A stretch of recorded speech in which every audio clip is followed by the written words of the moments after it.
নমস্কার বন্ধুরা, আজকে আমি তোমাদের তৈরি করে দেখাবো পনির বিরিয়ানি। এখানে আমি 200 গ্রাম পনির নিয়েছি। পনিরটাকে আমি ছোটো ছোটো পিস করে কেটে নিচ্ছি।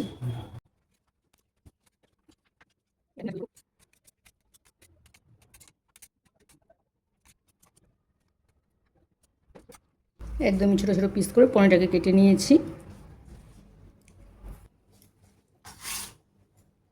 পনিরের মশলাটা আমি তৈরি করে নিয়েছি। এখানে নিয়েছি আমি 2 চামচ পোস্ত,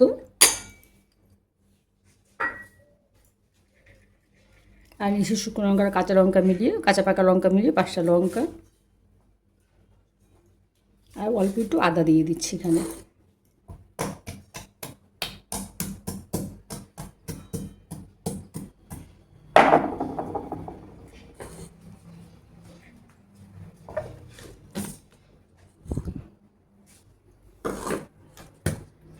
একটু শুকনো করে পেস্ট করেছি, আবার এখানে অল্প জল দিয়ে দিচ্ছি।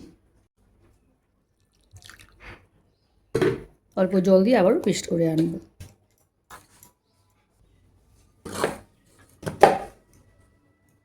খুব বেশি মিহি পেস্ট হয়নি, একটু দানা দানা আছে পোস্তটা।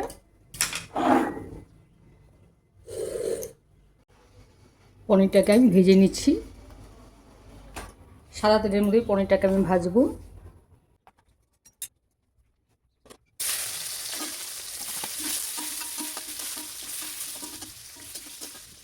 পনিরটা আমার ভাজা হয়ে গেছে।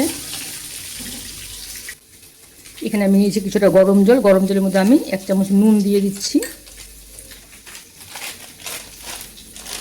আর দিয়ে দিচ্ছি অল্প হলুদ।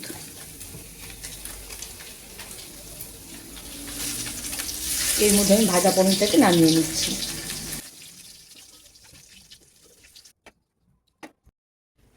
এই তেলের মধ্যে আলুটাও আমি ওই তেলের মধ্যে ভেজে নিচ্ছি। কড়াইয়ে আর অল্প তেল আমি দিয়ে দিচ্ছি। দিয়ে এখানে আমি ফোড়ন দিয়ে দিলাম গোটা গরম মশলা, শুকনো লঙ্কা, তেজপাতা। ফোড়নটা একটু সাতলিয়ে নিয়ে এখানে আমি পেস্ট করে রাখা মশলাটা এখন দিয়ে দেব। মশলাটা দিয়ে এখানে এটা আমি হলুদ দিয়ে দিচ্ছি। 1 চামচের মতো এখানে আমি হলুদ দিয়ে দেব। মশলাটা আর একটু ভালো করে কষিয়ে নিয়ে এখানে আমি কিছুটা বাদাম পেস্ট করে নিয়েছি। এখানে কিছুটা কাজু বাদাম আর চিনি বাদাম আছে।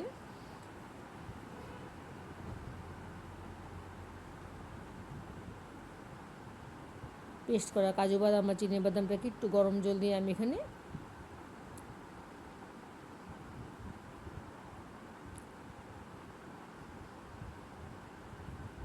পেস্ট করে রাখা বাদামটা এখানে আমি দিয়ে দিচ্ছি।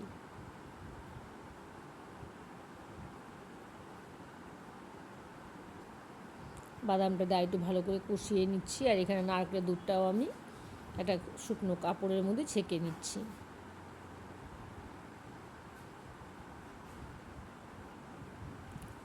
কাপড়টা খুব ভালো করে চিপে নিয়ে রসটা, নারকেলের পুরো দুধটা আমি বের করে নিচ্ছি।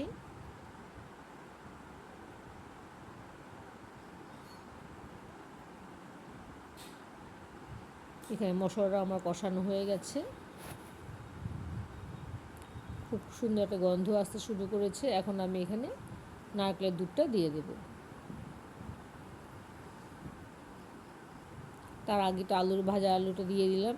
ভাজা আলুটা দিয়ে একটু ভালো করে মশলাটা মিশিয়ে নিচ্ছি। নিয়ে এখানে আমি নারকেলের দুধটাও দিয়ে দিচ্ছি। দিয়ে একটু ভালো করে ফুটিয়ে নেব।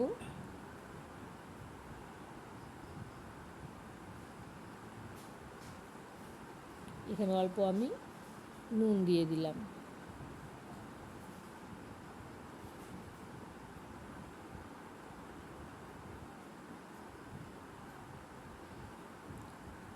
নারকেলের দুধটা ফুটে এসেছে। এখানে আমি কিছু ভাজা পনিরটাও দিয়ে দিচ্ছি। এখন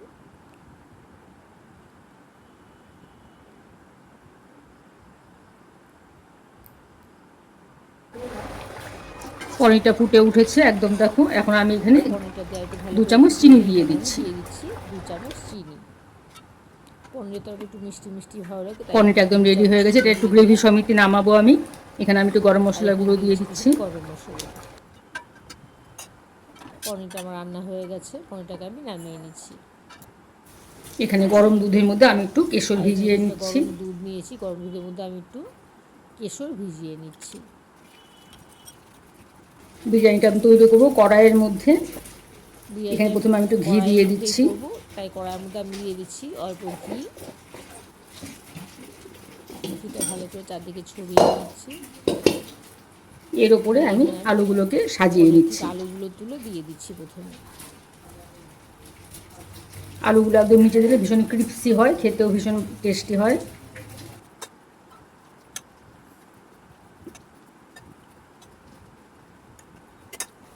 আলুগুলো সাজানো হয়ে গেছে। এখানে আমি প্রথমে একটু আলুগুলো দেওয়ার পর এখানে রাইসটা আমি তৈরি করে নিয়েছি নুন আর গরম মশলা দিয়ে। একটু রাইস এখানে আমি দিয়ে দিচ্ছি। রাইসটা দিয়ে এখানে আমি দিয়ে দিচ্ছি একটু বিরিয়ানি মশলা। তারপর এখানে আমি বিরিয়ানি মশলাটা ছড়িয়ে দিই, এখানে আমি সাজিয়ে দিচ্ছি। ছড়িয়ে দেওয়ার পর এখানে আমি পনিরগুলো সাজিয়ে নিচ্ছি। অল্প করে গ্রেভিও এখানে আমি ছড়িয়ে দিচ্ছি। গ্রেভিও আমি দিয়ে দিচ্ছি। এর উপরে আবারও রাইসটা দিয়ে দিচ্ছি। রাইস এখানে আমি দিয়ে দিচ্ছি। এখানে আমি আরও কিছুটা বিরিয়ানি মশলা দিয়ে দিচ্ছি। আবারও কিছুটা বিরিয়ানি মশলা আমি এখানে দিয়ে দিচ্ছি। দিয়ে আর এই কেশরের দুধের মধ্যে আমি এখানে মিশিয়ে দিচ্ছি কয়েক ফোঁটা মিঠা আতর। 2-1 ফোঁটা মিঠা আতর দিয়ে দিলাম। দিয়ে দিচ্ছি অল্প গোলাপ জল। গোলাপ জল আমি এখানে মুখাই দেবো, মানে 1 চামচের মতো।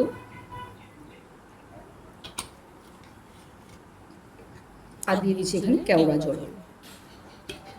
কেওড়া জল এখানে 1 চামচের মতো দিয়ে দিচ্ছি। আমি 1 চামচের মতো দিয়ে দিলাম। কেশর মেশানো দুধটা আমি এখানে উপর থেকে ছড়িয়ে দিচ্ছি। দুধটা আমি দিয়ে দিচ্ছি। উপর থেকে একটা ঢাকনা দিয়ে দিচ্ছি, একদম যেন চারপাশে একদম একটু ফাঁকা না থাকে।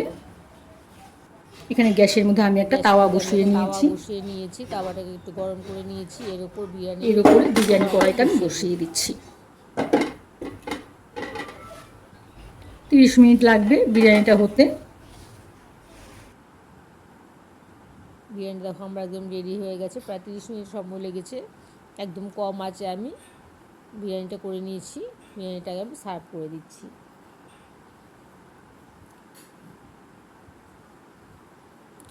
সম্পূর্ণ নিরামিষ দেখো একটা পনির বিরিয়ানি আমি তৈরি করে দেখালাম। যারা একদম নিরামিষ বুঝি তারা খুব সহজে বিরিয়ানিটা করে খেতে পারবে। আমার এই বিরিয়ানির রেসিপি তোমাদের কেমন লাগবে জানাবে। আমার চ্যানেলটিকে সাবস্ক্রাইব করে দিও আর লাইক কমেন্টে ভুলো না। ঠিক আছে বন্ধুরা, আজকের মতো এখানেই রাখছি। টাটা।